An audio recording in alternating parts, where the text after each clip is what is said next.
Mahindra has a culture of tenacity, of getting into those tough spots, but then navigating our way out of it like superstars. We do the Blue Chip Conference, which started out because we fell off the Sensex. And sometimes we do things so well that we create a whole new market, like we did with the Scorpio. We are the ones who brought SUVs into cities, are bad or not. When we sit down to solve problems, we invite everyone. Fresh perspective truly helps. So let's say it's an IT problem that's not getting solved. All of us keep throwing solutions at them. Trust me, some of them are just plain stupid. But then there are those hidden gems. And the museum's story is full of such gems.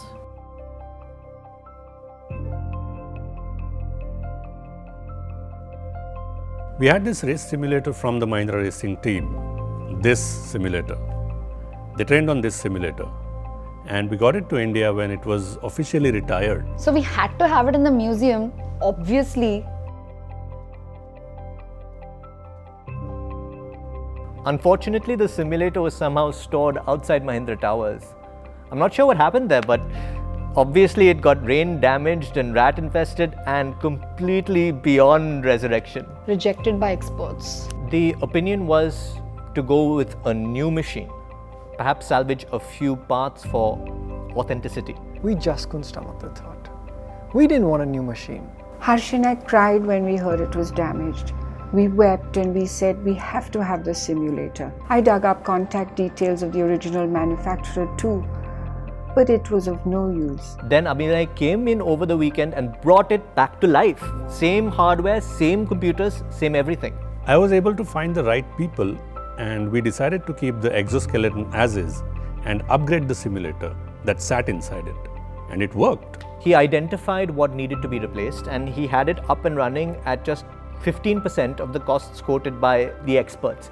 He's not supposed to fix simulators. He's a film editor. The simulator is where everyone in the world is going to be. Everyone who's young at heart. It's a piece of history, now alive in the museum.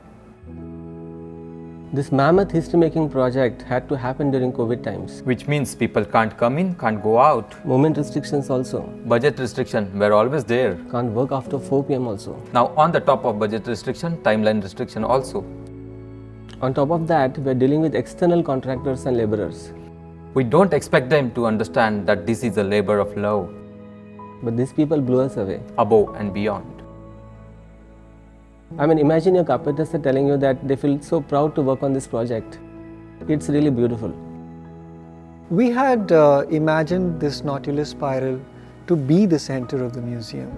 It's the start of the spiral that you see now reflected in the entire space. We knew we had this tank and we thought this was a good solution. You get an amphitheater, you get the step down feel, and when you look up, you get to see the tree. Nice, right?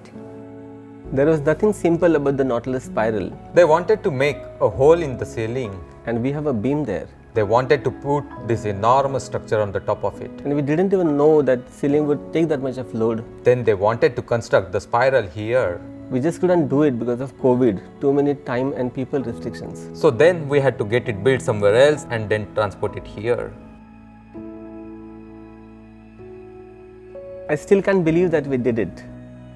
I look at the spiral and all I can say is that my team outdid themselves. Never say die. Yes, never say die. And it was worth it, right? Let me tell you about something which was absolutely not worth it. Thum thum thum. Are you talking about fog machine? That's it. We were told there will be a mechanism that will create water mist through which we will do some laser projections. There were so many questions, Mandar. How much water do we need to store? Will it make the projector too moist? How will contain the fog to only one installation? Is it even a practical thing to have in a museum? And all those questions. Finally, after months of troubleshooting, still no definite answers. We ultimately did not even use a fog machine. Because we found a better solution, that is haze projection. Futuristic for future eyes, right? And that was completely worth it. The high boxes journey is also like the Nautilus spiral only. We had never worked with high box before. It was a new learning for all of us. The poor IT team We always wanted to do X, Y, Z things, and then we'd only have the budget to do X. So you need to get us the costs from 2 years ago for a project that will happen 2 years in the future, and also we have no time, okay? The approach was always quality first, then price. The budget cannot dictate the quality. It's just another filter. It took us so long to find a vendor who could actually do what we were asking them to do, and at the price we needed it to be done in. When finally we found one, we were so relieved. And that's when the real drama started. Oh my god, so much happened there. The dimensions had changed and the artists had all worked according to the older dimensions we had given them. Some of these people work with metal. So the weight factor also needed to be looked at. And then when we saw the hype boxes, they opened from the side. Imagine.